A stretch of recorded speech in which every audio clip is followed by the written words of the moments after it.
அன்பிற்கினிய நண்பர்களே, இனிய காலை வணக்கம்.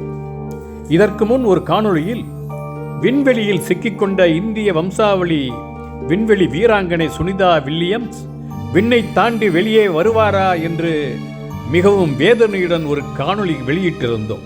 அவருடன் இன்னொரு வீரரும் மாட்டிக்கொண்டிருக்கிறார். என்ன ஆயிற்று அவர்களுக்கு? அவருடைய பயணம் வெற்றிகரமாக தொழில்நுட்ப கோளாறுகள் எல்லாம் சரி செய்து மீண்டு வருவார்களா என்று இறைவனை வேண்டியிருந்தோம். நம்முடைய பிரார்த்தனை பலித்தது. ஆம், சுனிதா வில்லியம்ஸ் வெற்றிகரமாக விண்ணை தாண்டி வெளியே வந்துவிட்டார். அந்த காட்சிகளை இப்பொழுது பார்ப்போம். விண்ணில் காத்து நிற்கும் வீரர்கள். நாசா விண்வெளி வீராங்கனை சுனிதா வில்லியம்ஸ் சோதனை பணியாக தற்போது வானில் விண்வெளி நிலையத்தில் அந்தரத்தில் தொங்குகிறார். தொழில்நுட்ப சிக்கல்கள் காரணமாக நாசா அவரை திட்டமிட்டவாறு பூமிக்கு அழைத்து வர முடியவில்லை.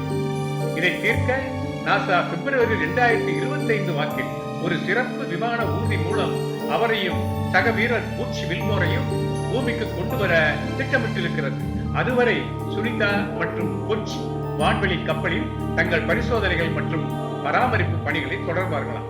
நிச்சயமற்ற சவாலான இந்த சூழ்நிலையில் அவர்கள் பாதுகாப்பாக திரும்புவதை உறுதி செய்வதற்கு திட்டங்கள் இருந்தாலும் இந்த தாமதம் நமக்கு அச்சத்தை தோற்றுவிக்கிறது.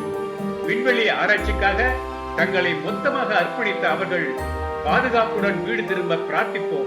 வேற என்ன செய்ய முடியும்னா?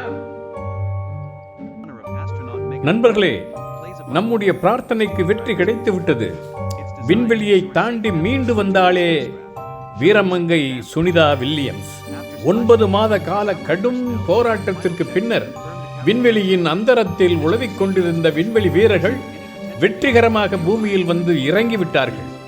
மிகவும் ஒரு சிக்கலான தொழில்நுட்ப கோளாறில் விண்வெளி கலத்தில் சிக்கி அடுத்து என்ன ஆகுமோ என்று பரபரப்பு ஏற்படுத்திய ஒரு விண்வெளி பயணம் சுமூகமாக முடிந்தது. எல்லோரும் அவர்கள் வெற்றிகரமாக பாதுகாப்பாக திரும்பி வர வேண்டும் என்று பிரார்த்தனை செய்தோம். அந்த பிரார்த்தனை வெற்றி பெற்று அவர் அற்புதமாக வீடு சேர்ந்து விட்டார். அவரை மீண்டும் இயல்பு வாழ்வுக்கு திரும்புவதற்காக தேவையான நடவடிக்கைகள் எடுத்துக்கொண்டிருக்கிறார்கள். அவர் மிகவும் சோர்வாகத்தான் காணப்படுகிறார்.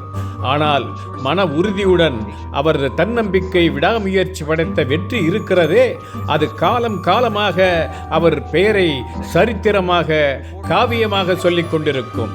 பின்னே வரும் வீரர்களுக்கெல்லாம் ஒரு தன்னம்பிக்கையை தந்து கொண்டிருக்கும்.